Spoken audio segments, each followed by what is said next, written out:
Lispendence is a Latin word which connotes that the suit is pending between the parties on that property. अच्छा जी. This term is sometimes abbreviated as lispend. अच्छा जी.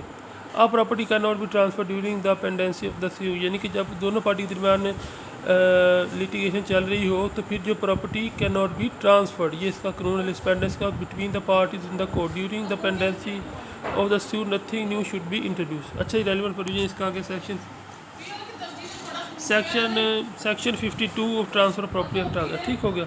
इसको जो deal करता है, meaning of lis pendens का मतलब है कि lis means the cause to an action, pendens means the pending suit, यानी कि cause of action during pending suit. ठीक है. Black star issue pending law suit. ठीक होगा. इसको ये कहते हैं कि जब दो पार्टी के दरमियान तनाज़ा चल रहा ज़मीन के मतलब उसको जो सेल नहीं किया जाता. Definition of the lis pendens the jurisdiction power of control acquired by the court while a legal action is pending. अच्छा जी.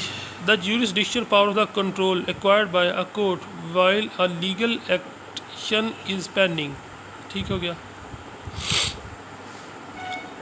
तो डॉक्ट्राइन ये सेक्शन 52 की है कि during the pendency is any court having authority in Pakistan are establish beyond the limits of the Pakistan by the federal government of the sue on the processing which is not collusive and any in which in the right to immovable property is directly or specifically in question. He property cannot be transferred otherwise dealt with in a party that is sure of proceeding.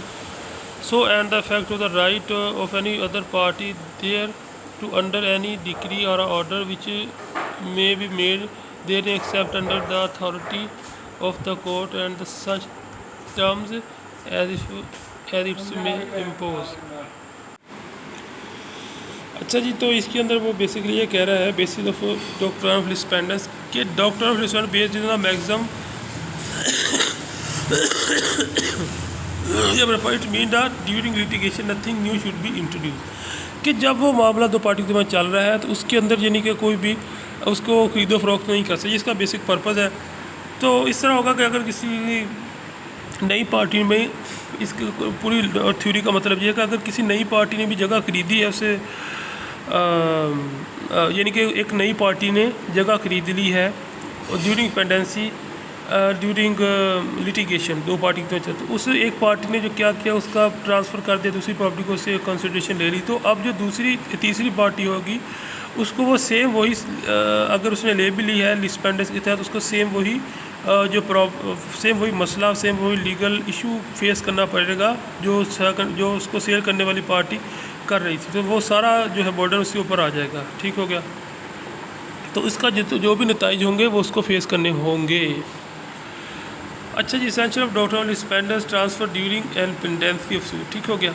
तो वो transfer जब pendency of suit के दरमियान उसको transfer हो गया तो फिर नंबर एक कंडीशन आ गई. Number 2 competent court of jurisdiction हो कि यानी कि कोर्ट की जो जुरिडिक्शन में हो. अच्छा. Suit should not be conclusive हो.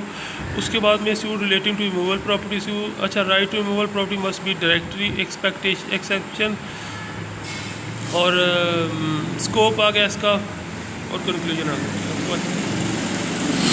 यानी कि इसका कंक्लूजन यही है कि जब एक पार्टी दो पार्टी के दरमियान मसला चल रहा है तो जब वो उसको किसी और को सेल करेंगे तो सेम वही मसला वो जो परचेज़ करने वाली पार्टी कोर्ट में आकर उससे मुतल्लिक़ फेस करेगी. Thanks for watching.